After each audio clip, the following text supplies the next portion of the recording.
టీ20లో team India captain ఎవరన్న suspense కి తెరపడింది. భారత టీ20 కెప్టెన్ గా స్టార్ బ్యాటర్ సూర్యకుమార్ యాదవ్ ను బీసీసీఐ ఎంపిక చేసింది.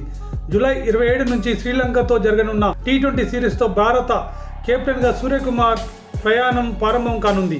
స్టార్ ఆల్రౌండర్ హార్దిక్ పాండ్యాను కాదని మరి సూర్యకు భారత జట్టు పగ్గాలు బీసీసీఐ అప్పగించింది. ఇక కెప్టెన్ గా ఎంపికయ్యాక తొలిసారి సూర్యకుమార్ యాదవ్ స్పందించాడు. కొత్త బాధ్యతలు చేపట్టేందుకు ఆతృతగా ఎదురుచూస్తున్నానని, మద్దతుగా నిలుస్తున్న అభిమానులందరికీ సూర్య ధన్యవాదాలు తెలిపాడు. మీరు నాపై చూపిస్తున్న ప్రేమ అభిమానాలకు నేను ఎల్లప్పుడూ కృతజ్ఞుడనని, నాకు శుభాకాంక్షలు తెలుపుతున్న ప్రతి ఒక్కరికి ధన్యవాదాలు తెలుపుతున్నానని చెప్పాడు.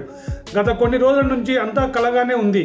దేశం కోసం ఆడటం ఎల్లప్పుడూ నా దృష్టిలో ప్రత్యేకమే. భారత జెర్సీ ధరిస్తే కలిగే ఆ ఫీలింగే వేరు. మాటల్లో వర్ణించలేని ఓ అనుభూతి. కొత్త పాత్రను స్వీకరించేందుకు సిద్ధంగా ఉన్నాను. నాపై ఇక నుంచి చాలా బాధ్యత ఉంటుంది. ఎప్పటిలాగే ఇక ముందు కూడా మీ నుంచి నాకు మద్దతు లభిస్తుందని ఆశిస్తున్నాను. ఆ దేవుని దయ కూడా నాపై ఉందంటూ సూర్య సోషల్ మీడియాలో భావోద్వేగ నోట్ షేర్ చేశాడు.